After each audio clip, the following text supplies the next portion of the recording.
Todas las épocas en la historia han tenido sus estupideces acerca de lo que es trabajo y lo que no lo es. Nuestra época es la más estúpida de todas.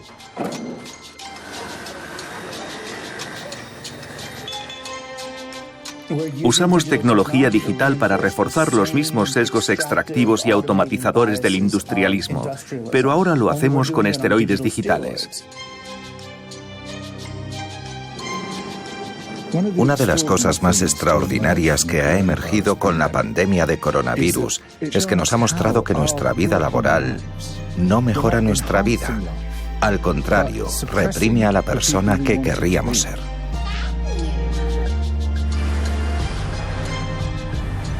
En el momento en el que nos encontramos con el cambio climático, la automatización y el envejecimiento de la sociedad, nos hemos visto obligados a replantearnos nuestro sistema de valores.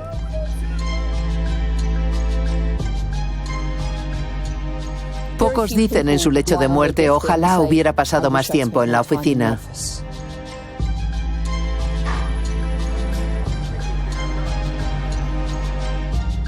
Durante 150 años, los economistas han soñado con la idea de que llegaríamos a ser tan productivos que trabajaríamos 10 o 15 horas a la semana para adquirir lo que necesitamos para vivir bien. Pero no ha sido así.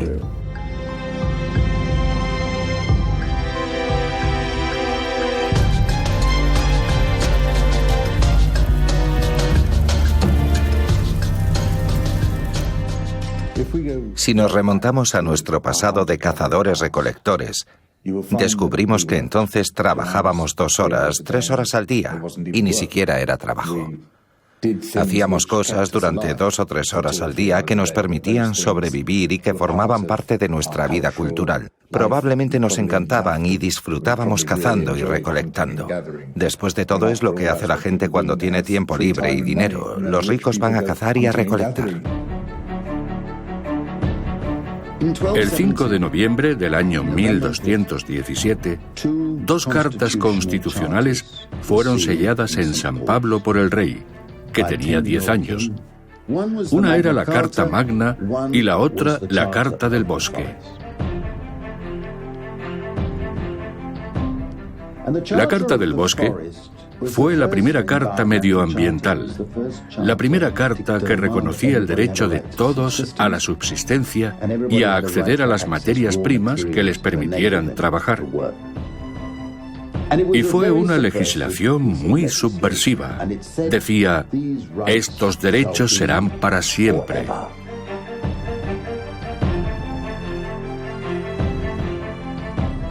La idea de que las personas no pudieran acceder a los recursos que necesitaban para vivir y prosperar era impensable en aquel momento y en cualquier parte del mundo.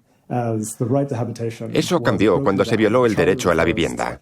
La Carta del Bosque fue sistemáticamente quebrantada por lo que ahora conocemos como cercamiento, que se prolongó durante varios siglos para arrebatar a la gente las tierras en las que tradicionalmente habían habitado. Sus tierras fueron cercadas y privatizadas por las élites adineradas, porque no estaban dispuestos a abandonar sus cultivos de subsistencia para trabajar por un salario mínimo en las tierras de otro. No tenía sentido. Preferían seguir llevando su propio estilo de vida. Por primera vez en la historia, la gente no tenía acceso a los medios que necesitaba para sobrevivir. La única forma de hacerlo era vendiendo sus cuerpos, su trabajo, a cambio de un salario.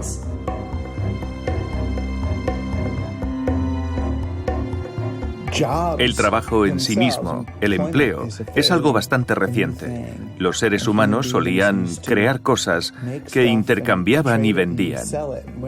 Cuando dejaron de canjearlas porque se volvió complicado, apareció el dinero de mercado, que era casi como fichas de póker que se emitían por la mañana y podían caducar al final del día, pero que les permitía intercambiar productos. Entonces fue cuando apareció la clase media.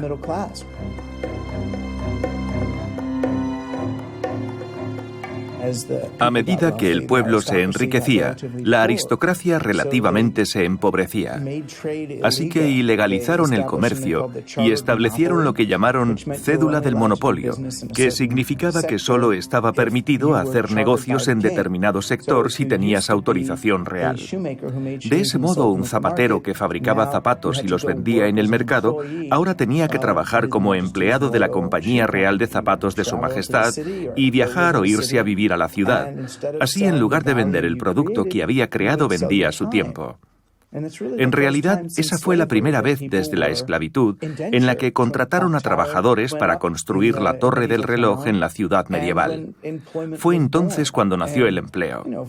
Y bueno, 4, 5 o 6 siglos después, pensamos en tener un trabajo y trabajar para alguna empresa como la forma de obtener ingresos.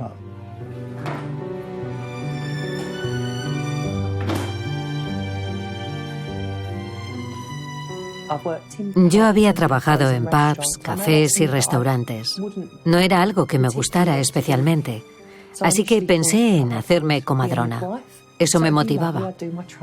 Me formaría y después cuidaría de las mamás y de los bebés.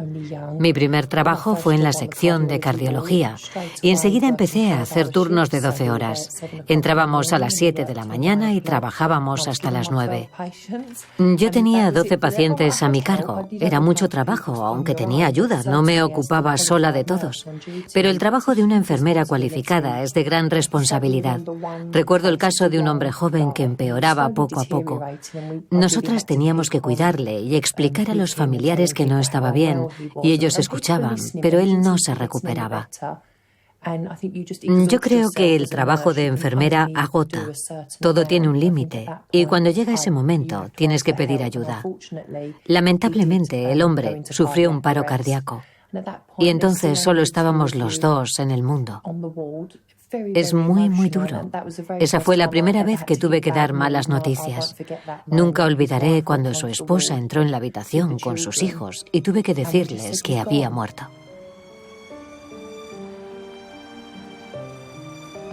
Ninguno de mis amigos tiene esa responsabilidad. Aquello me cambió la vida.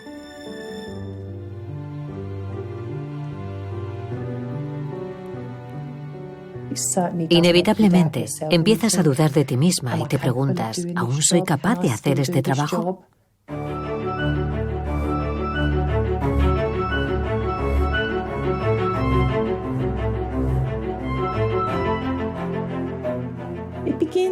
Todo empezó en la Inglaterra del siglo XVII con los puritanos.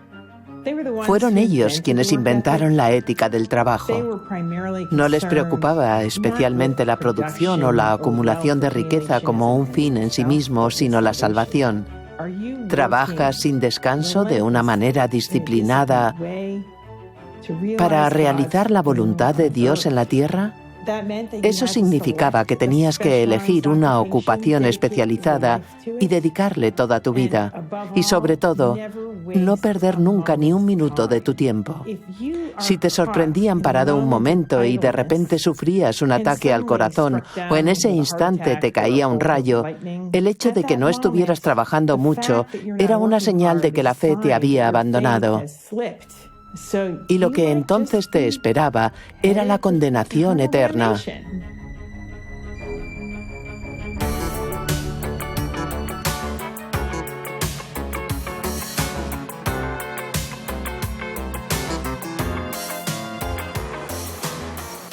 Bueno, era como un sueño. Era la época de Dinastía y Dallas. Yo veía los aviones aterrizando en el aeropuerto de Manchester y pensaba, me voy a Estados Unidos. Subí a un avión y me mudé a Estados Unidos para aprenderlo todo sobre los negocios. Allí todo es más grande, mejor, ganar más y más. En Estados Unidos todo el mundo dice, oye, esa persona tiene una ética de trabajo increíble. Y eso básicamente se traduce en que trabaja todas las horas que Dios manda y en que no tiene vida personal fuera del trabajo.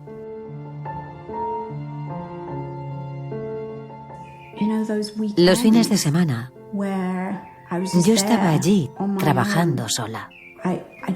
Sencillamente no tenía vida. Trabajaba todo el tiempo. Descubres que es como si la sociedad te aplaudiera desde las bandas.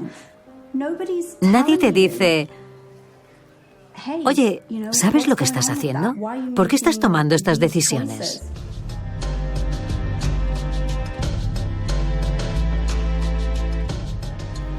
Cuando apareció el capitalismo industrial, se produjo un cambio total de modelo. Cada vez más personas se vieron obligadas a depender exclusivamente del trabajo asalariado. El proceso del cercamiento les arrebató sus tierras y a menudo tuvieron que alejarse físicamente de ellas, ya que fueron llevados a los suburbios de las áreas urbanas emergentes. Se volvieron dependientes del trabajo asalariado, y eso se convirtió en un modelo en el que la relación laboral estándar significaba que las personas fichaban al entrar y al salir en bloques de tiempo.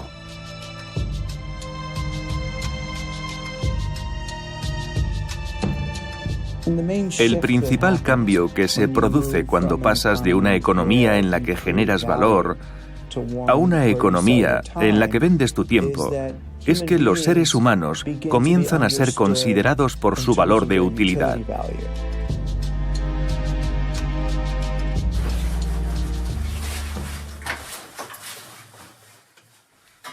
Yo era gerente de estrategia de un gran banco minorista y corporativo. Podía llegar a la oficina a las 7 o 7:30 y salía alrededor de las 7:30, 8. Las jornadas de 12 horas eran la norma. La respuesta empresarial era muy negativa y eso afectaba a mi autoestima, a pesar de que pensaba que hacía un buen trabajo. Y básicamente, eso hizo que me volviera más y más paranoico y tuviera más estrés y ansiedad, hasta que un día me senté en mi escritorio y perdí la vista.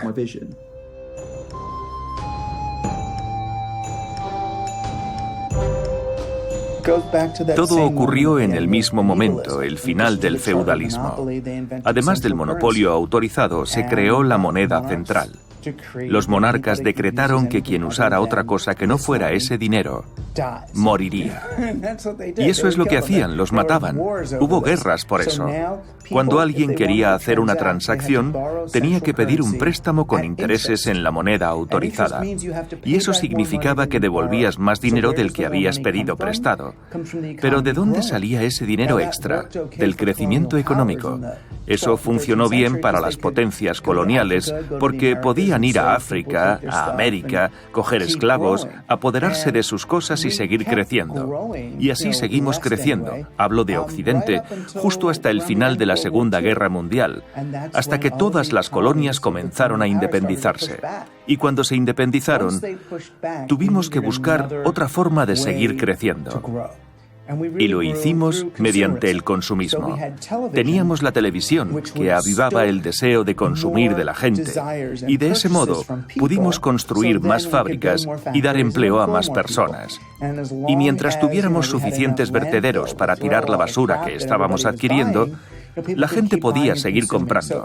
Así que en Occidente se entró en esa espiral consumista en la que todo el mundo quería tener más cosas.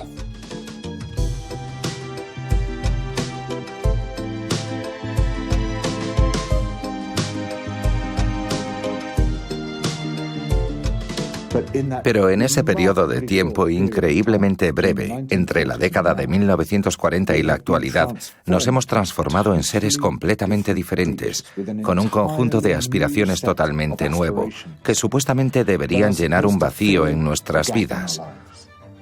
El vacío que dejó la desaparición de la comunidad, el alejamiento de la naturaleza, el olvido de nosotros mismos, la alienación de nosotros mismos.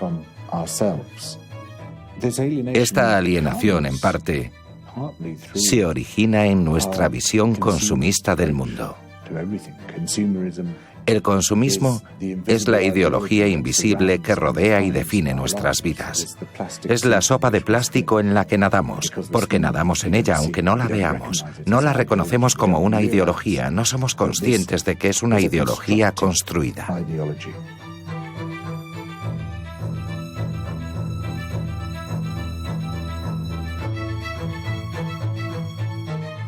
Por supuesto, la publicidad solamente es un eslabón de la cadena, pero es una parte esencial de ella, sin la cual nada más puede suceder en esa cadena causal. Y lo que hace la publicidad es actuar como catalizador de una economía que extrae recursos de un agujero del suelo en un extremo del mundo, los transporta a varios miles de kilómetros, los lleva a las personas que los usarán durante unas horas, unos minutos o unos segundos, y luego los tira a un agujero en este otro lado del mundo. Básicamente así es como funciona la economía, y no podría ser de otra manera sin la publicidad. Arrojando toda esa basura electrónica inútil, todo ese plástico y ese metal de nuestras vidas, en ese gran abismo que se abre en nuestras vidas, estamos destruyendo nuestro propio sistema de soporte vital, la integridad completa del planeta que nos da la vida y que nos permite sobrevivir. Y así, lo que comenzó como un proyecto para vender más cosas, ha terminado convirtiéndose en un proyecto para destruir a la humanidad y a las demás especies con las que compartimos el planeta.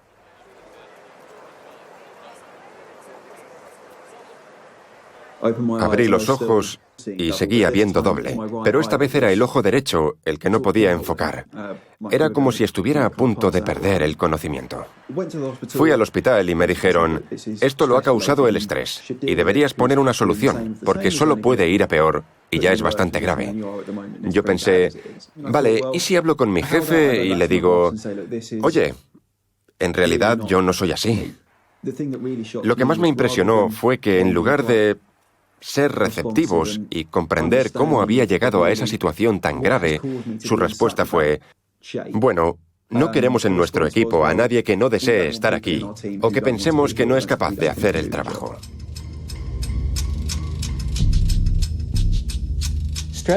El estrés es un concepto moderno. A finales del siglo XIX y principios del XX, el diagnóstico que estaba de moda era la llamada neurastenia, también conocida como agotamiento nervioso o falta de energía nerviosa.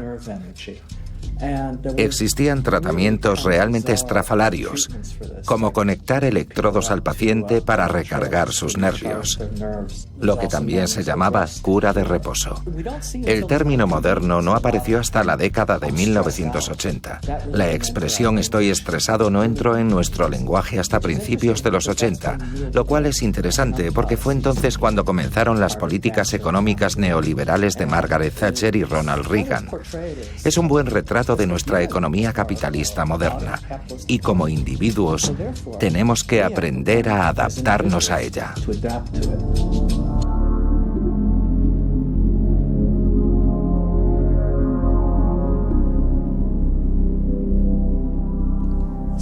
También es muy curioso que en las empresas los directores ejecutivos de repente empezaran a interesarse por la atención plena, una tradición que nació pero que muy lejos de las oficinas de Occidente. Ayudamos a empresas de todo tipo y tamaño ofreciendo terapia a sus empleados. Purina, nuestra compañía de alimentos para mascotas de Nestlé, es un ejemplo de nuestra estrategia en el trabajo. Hemos visto que es beneficioso tener perros en el lugar de trabajo y si has tenido un mal día, se notan los beneficios. Somos especialistas en formación en salud mental en el puesto de trabajo. Nuestro bienestar es una responsabilidad individual, pero los empresarios pueden hacer algo para mejorar el bienestar de sus empleados. Deberíamos preguntarnos, ¿por qué se ha convertido en una palabra de moda en el mundo empresarial? Y yo creo que este es un ejemplo más de cómo la cultura del bienestar en el trabajo ha llegado a sustituir a las luchas colectivas, las luchas sindicales. A nuestros jefes les interesa convencernos de que nuestros problemas laborales se pueden resolver con terapia individual.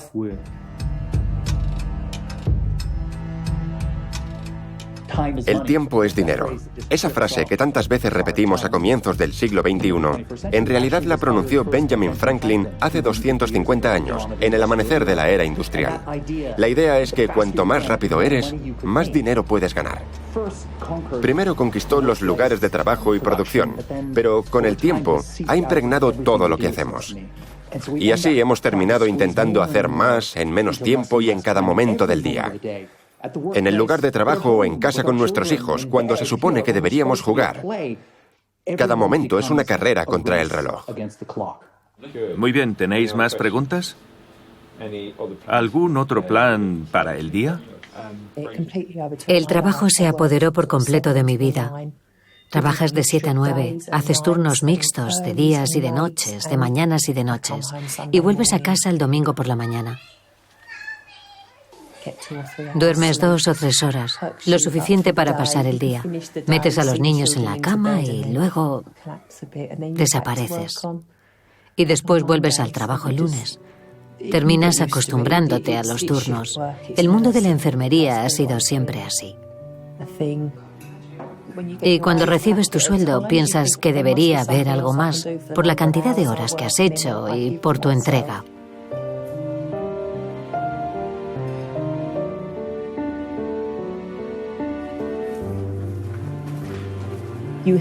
Algunas limpiadoras con contratos de los llamados de 0 horas tienen un trabajo durante el día y otro por la noche. Esta cultura del exceso de trabajo y del agotamiento laboral no existe solo en una empresa, en un sector. Se ha convertido en la norma.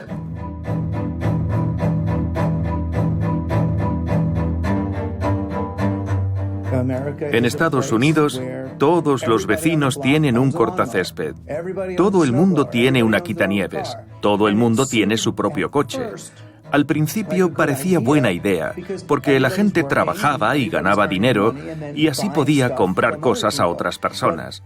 Pero lo que ha conseguido esa especie de frenesí consumista ha sido llevarnos a todos a estar esencialmente insatisfechos, porque en realidad ninguna compra puede procurar al consumidor esa satisfacción interior.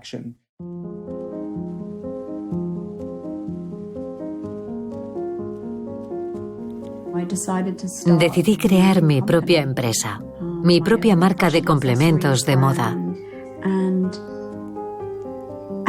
Nunca me paré a pensar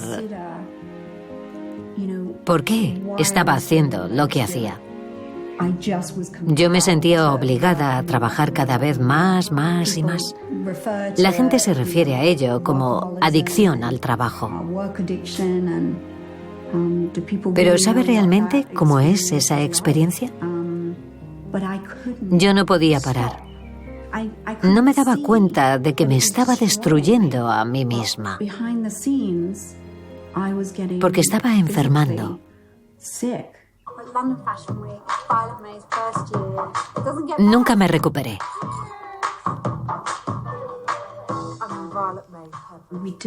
Hacíamos una presentación en la Semana de la Moda de Londres y mi cuerpo sencillamente se detuvo, se rindió, dijo basta. Me enviaron al hospital Charing Cross y mientras estaba tumbada en la camilla, comprendí que ese comportamiento compulsivo me había llevado hasta allí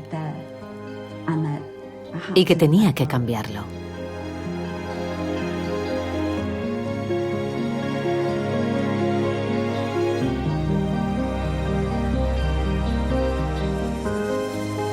Ahora vivimos en un mundo en el que incluso cuando salimos del trabajo nos llevamos con nosotros ese apetito voraz de hacer más y más. Salimos de trabajar y de repente estamos en Amazon comprando cosas y consumiendo. Sentimos que tenemos que ser cada vez más productivos en nuestro tiempo libre y consumir más. Y eso nos encierra en el círculo vicioso de trabajar, ganar dinero, gastar. Trabajar, ganar dinero, gastar. Damos vueltas y vueltas, como en una tóxica rueda de hámster.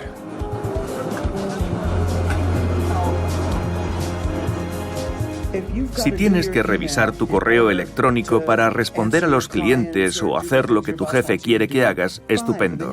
Pero vuelves a casa y escribes más correos electrónicos. Así que estamos trabajando todo el tiempo. Trabajamos en el trabajo y trabajamos en vez de jugar y de vivir. Y eso conduce a la locura.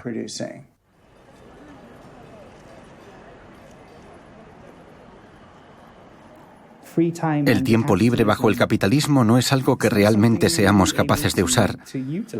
A menudo hacemos un trabajo simplemente para obtener ingresos, un trabajo que puede ser alienante, agotador, y al llegar a casa no nos queda energía. Y hay mucho que hacer: dar de comer a los niños, acostarlos, hacer la compra. El trabajo tiene ese efecto colonizador sobre nuestro tiempo libre.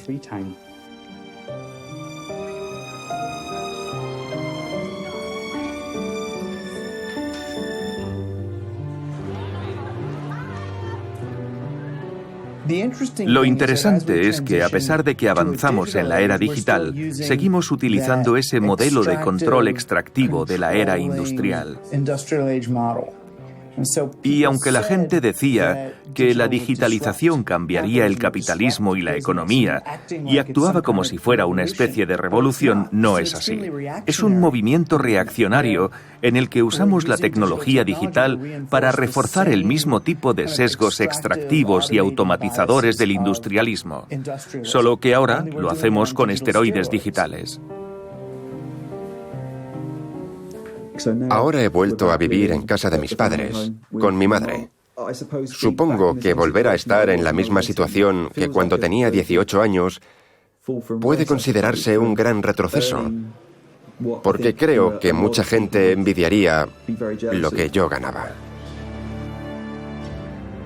Hoy voy a la oficina de empleo para firmar la prestación por desempleo. El dinero ahora es un problema mayor de lo que a mí me gustaría.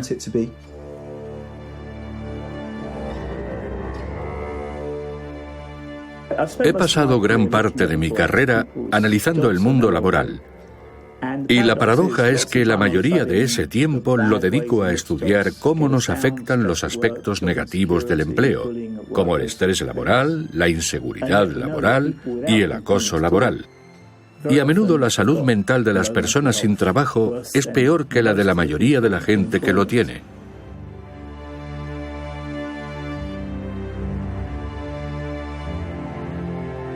Aún es un estigma, a pesar de que sabemos que el desempleo no lo causan los individuos vagos.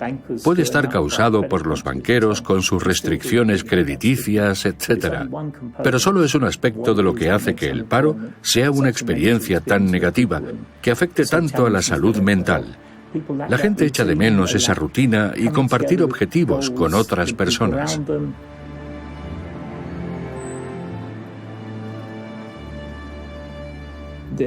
Hay muchos estudios que así lo demuestran. Yo creo que es de sentido común que el desempleo resulte una experiencia deprimente para la mayoría de la gente. Te priva de un salario. Y vivimos en una sociedad en la que los ingresos se utilizan para satisfacer cualquier tipo de necesidad. Y también te priva del reconocimiento. Si alguien se acerca y te pregunta, ¿a qué te dedicas?, puede ser un momento muy incómodo. Para muchas personas, el paro es sinónimo de aislamiento social. No tienen el sentido de la comunidad o de la participación que pueden derivarse del trabajo. El Estado y las empresas trabajan estrechamente para garantizar que la economía sea rentable. Nosotros somos los dueños del capital. Y para conseguirlo deben disponer de una gran fuerza laboral que no pueda rechazar la opción de trabajar. Si no te esfuerzas lo suficiente por conseguir un trabajo, entonces formas parte del grupo de los pobres, eres un vago y no te mereces tener acceso a los recursos del Estado. Eso comenzó a pasar hace unos siglos, cuando había asilos para pobres y personas consideradas perezosas a las que obligaban a trabajar en unas condiciones penosas.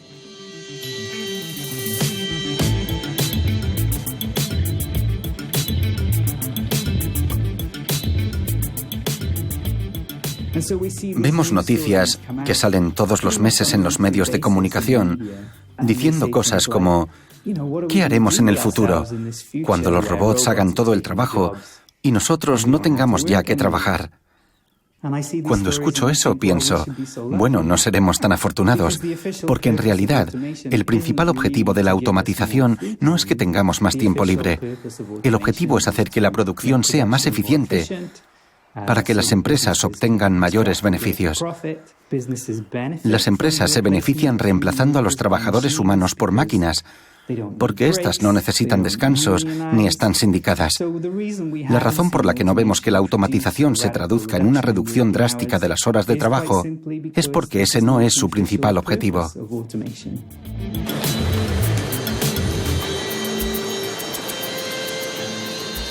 Me gustaría ver desaparecer ese trabajo aburrido. Pero lo que la automatización y los cambios tecnológicos han estado haciendo es aumentar la desigualdad.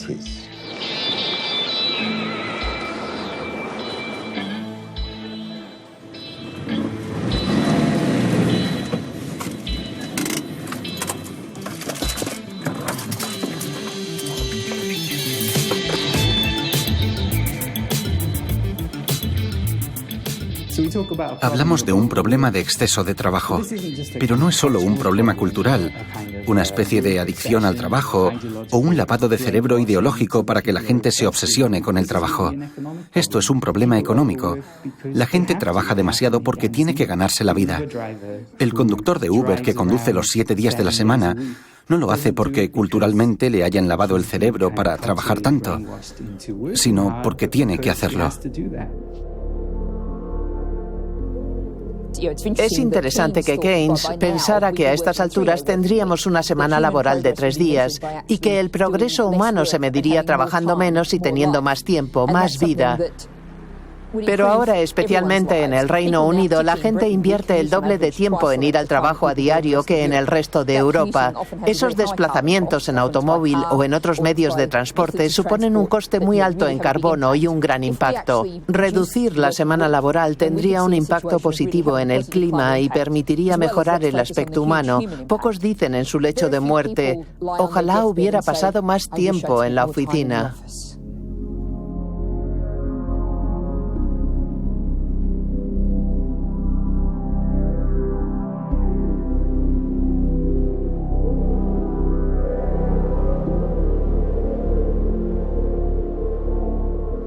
Desde que me dijeron, a la temprana edad de 56 años, que posiblemente me quedaban días o semanas, he podido reflexionar mucho sobre la calma y la aceptación de las cosas.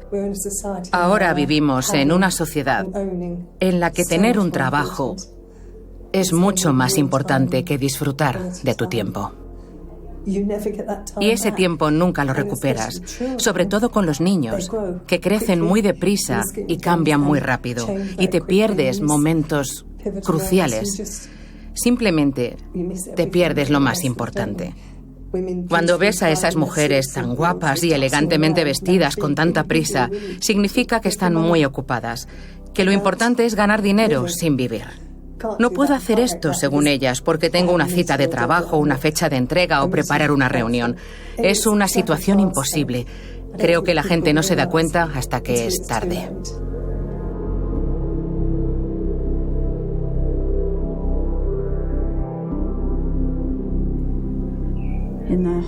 En el hospital tuve un momento de lucidez. Me di cuenta de que necesitaba ayuda, porque no sabía vivir de otra manera. Sencillamente, no sabía vivir de otra manera. Una de las cosas más increíbles cuando destrozas tu vida trabajando es que no tienes otra alternativa que llegar a la esencia de las cosas. Por ejemplo, ¿a qué dedicar tu energía? Yo me di cuenta de que no necesito tantas cosas. Regalé alrededor de 1/3 de mis cosas. Adoro mi casa, pero necesitaba liberarme de todo eso.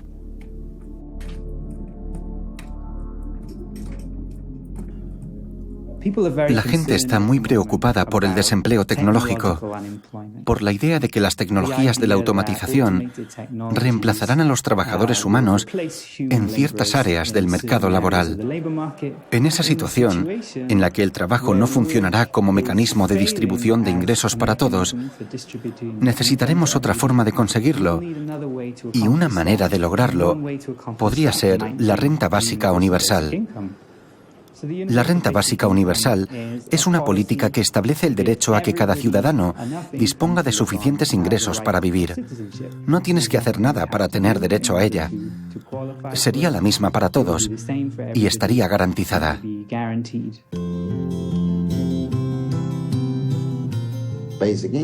La renta básica nos permitirá a cualquiera de nosotros tomar decisiones sobre qué formas de trabajo, de ocio y esparcimiento desarrollamos.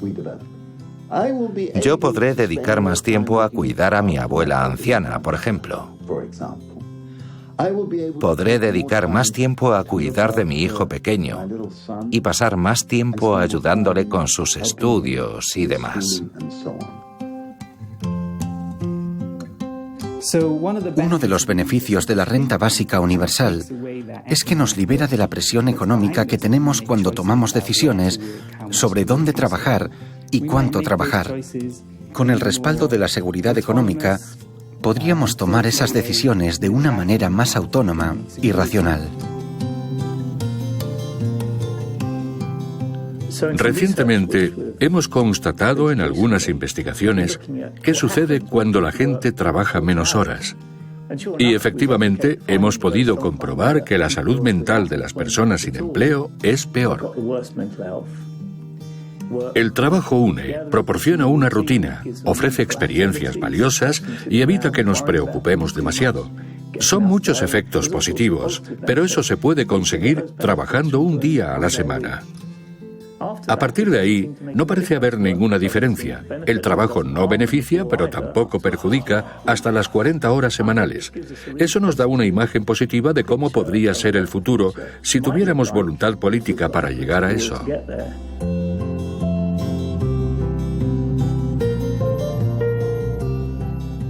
Una de las críticas habituales a la reducción de la jornada laboral es que la gente no sabría qué hacer con su vida, que el ocio nos haría caer en el vicio.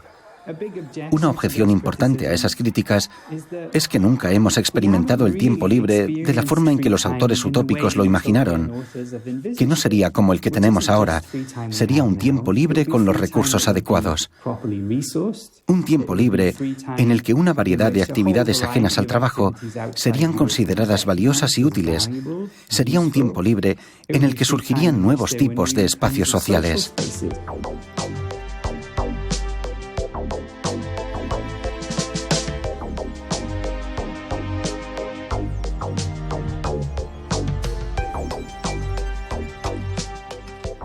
Ahora estamos programados y entrenados para dedicar nuestro tiempo libre a actividades de consumo.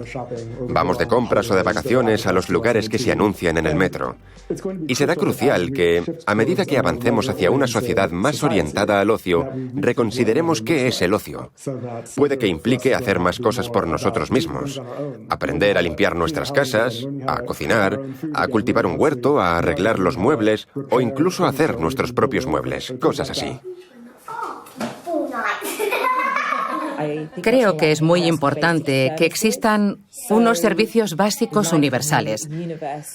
Por ejemplo, un nuevo sistema universal gratuito de cuidados infantiles. Imaginemos que también tuviéramos viviendas muy baratas, energías renovables, transporte público y wifi. Todo ello muy asequible o incluso gratis. Ese es el tipo de cosas que hacen que la gente pueda vivir con seguridad y que no se vea obligada a trabajar tantas horas como ahora. El tiempo para pensar es uno de los ingredientes más esenciales de la libertad. Si consideramos el tiempo libre de esta manera, entonces podríamos verlo como una cuestión de justicia distributiva. Igual que vemos el dinero como un asunto de justicia distributiva. Los gobiernos quizá deberían empezar a pensar en introducir políticas para que todo el mundo reciba su parte equitativa. El tiempo para pensar es una de las víctimas de la cultura actual de jornadas laborales interminables. Y yo creo que ese tiempo es esencial para tener libertad, para pensar en los roles que desempeñas, en tus hábitos, en tus prioridades. ¿Son tus prioridades? ¿Las heredaste de algún sitio sin tiempo para pensar? La verdad, no tenemos tiempo para reflexionar sobre estas cosas.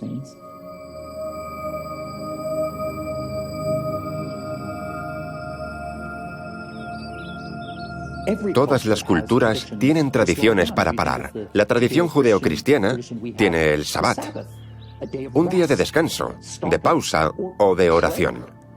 La oración es la mejor forma de parar, de estar presente, de reflexionar o de salir de ti mismo, de tu propia espiral económica egoísta, y simplemente vivir el momento y tener una visión más amplia.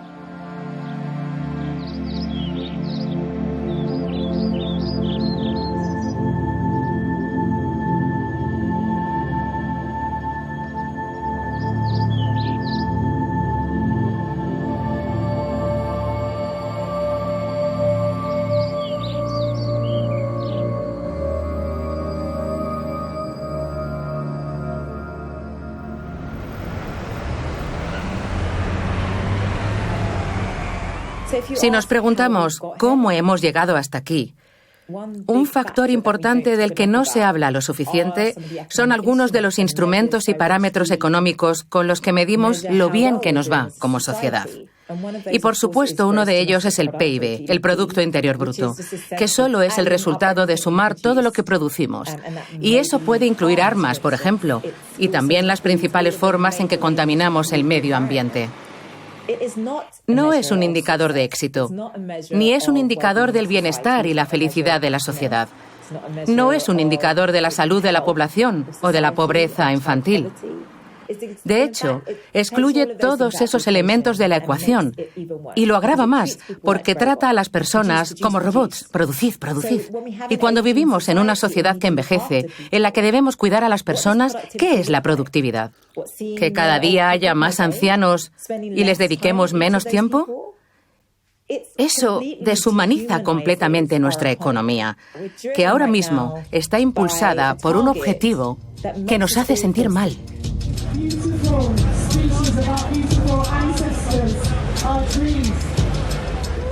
El problema que tenemos actualmente para crear un movimiento que nos permita organizarnos y recuperar el control en nuestros lugares de trabajo es muy grande. Ahora tenemos una cultura digital que nos anima a pensar de una forma muy individualista y el consumismo realmente nos impide tomar conciencia de nuestra relación con nuestros jefes, con el Estado, etc.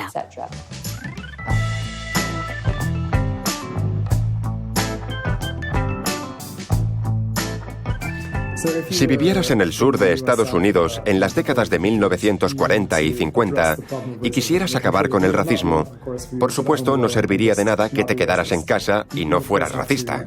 Tendrías que salir, movilizarte e intentar cambiar el sistema racista. No basta con modificar nuestro comportamiento individual. Tenemos que organizarnos para un tipo de sistema diferente. Eso será imperativo.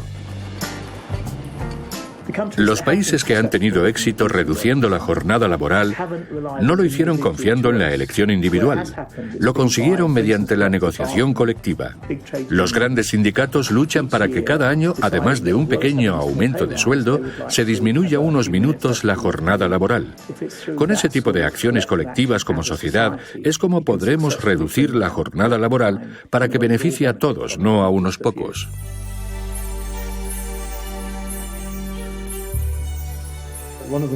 Para facilitar este tránsito hacia una economía más ecológica o más humana, tendremos que pensar en regular la publicidad de manera significativa e incluso liberar el espacio público que ocupa ahora. Puede parecer una locura, pero se ha probado en varias ciudades del mundo con efectos increíbles. La industria de la publicidad absorbe la energía creativa de muchas personas con fines nefastos. Hay que liberar a los artistas de la necesidad de trabajar para esas empresas y permitirles crear un arte más humano y productivo para todos.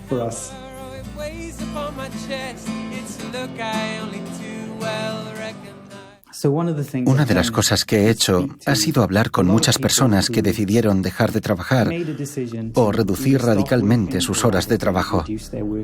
A menudo, una de las razones que lleva a cambiar es algún tipo de ruptura temporal con la vida cotidiana. De repente, todos los hábitos que tenías y que te parecían increíblemente naturales, los ves desde fuera y parecen algo que podría cambiarse. Vemos a personas que han superado la dinámica de vivir dedicadas al trabajo. Sufrieron una crisis en su vida, quizá tras perder a alguien que falleció joven, y eso hizo que valoraran de verdad qué era lo que estaban haciendo. ¿Realmente era eso lo que querían hacer? ¿Entregarse al trabajo el resto de su vida? Que una o dos personas reflexionen en mitad de una crisis y se enfrenten a ella es una manera de ver que existen otras alternativas al margen de montarnos en el coche o coger el metro e ir a trabajar todos los días. Podemos vivir nuestra vida de otra forma, y eso ha quedado claro para todos.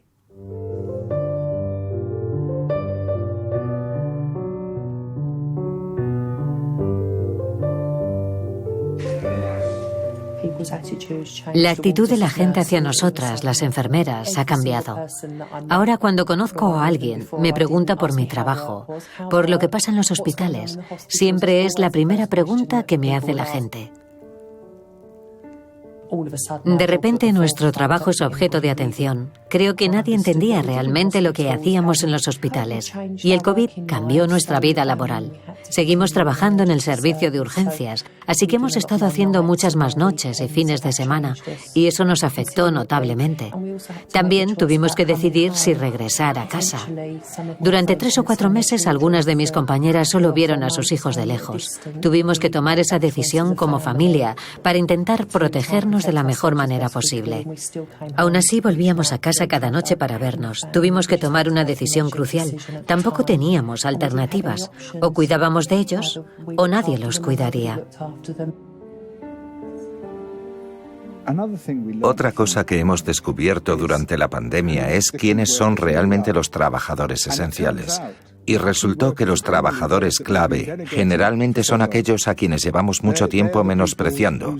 Son personas en las que apenas habíamos reparado, cuyo trabajo, esencial para todos los demás, apenas valorábamos. Son las limpiadoras o los repartidores, las mismas personas que son zarandeadas por los gobiernos. Muchos son inmigrantes recién llegados a los países ricos, y básicamente son ellos quienes mantienen a esas naciones funcionando.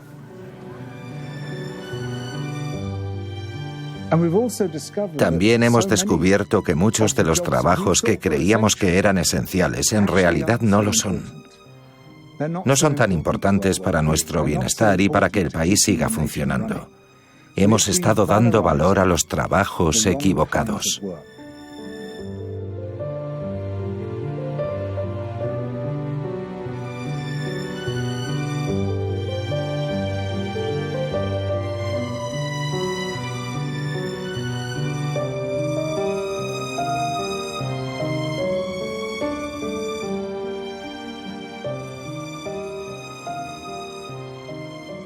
Hay gente que dice que trabajar te hace feliz. Es una auténtica bobada. El trabajo no es algo que te dé la felicidad. Un trabajo es, fundamentalmente, un asunto práctico, funcional. Voy a trabajar porque necesito el dinero. Voy a trabajar porque eso es lo que debo hacer. Pero la mayoría de la gente hace cosas que le encantaría no tener que hacer. En realidad, tener que trabajar reduce la posibilidad de que millones de personas desarrollen su humanidad. Da igual que sean 4, 5 o 7 días a la semana. Sigue siendo un trabajo.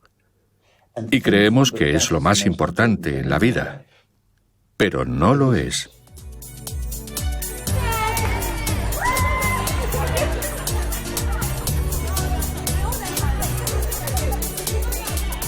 En los últimos 40 años, hemos olvidado que somos animales sociales. Nos sentimos mejor estando juntos, cuando nos conocemos y conocemos a nuestros vecinos. Y a ese mundo deberíamos aspirar. Pero la única forma de hacer eso es teniendo más tiempo para estar juntos y que podamos compartir más espacios comunitarios y más recursos públicos para poder establecer esa conexión humana.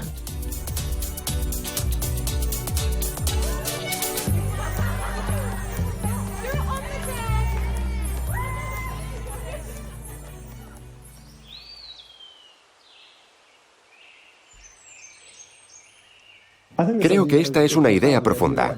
Podemos reducir la actividad económica en conjunto y al mismo tiempo ampliar nuestro acceso a los bienes sociales y vivir una vida mejor de la que tenemos ahora, una vida más rica, y a la vez abordar el problema del colapso ecológico.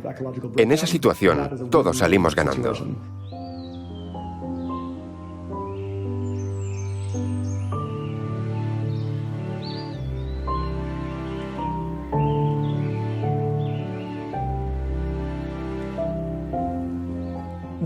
La forma más fácil de salir de esa rueda es intentar no esforzarse por nada.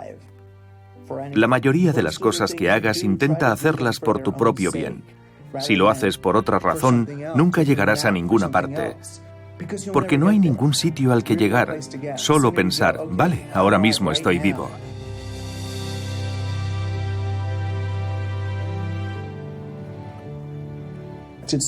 No son solo nuestros empleadores los que nos tratan como si tuviéramos un valor de utilidad. También nos vemos a nosotros mismos de esa manera. Y sin ponernos demasiado espirituales, creo que debemos aceptar que todos tenemos un valor intrínseco. Tienes que ganarte el sustento para poder vivir, pero no tienes que ganarte el sustento para ser valioso. Como ser humano, llegaste siendo valioso, digno, consciente y con alma. Y si puedes aceptar eso, todo cambiará.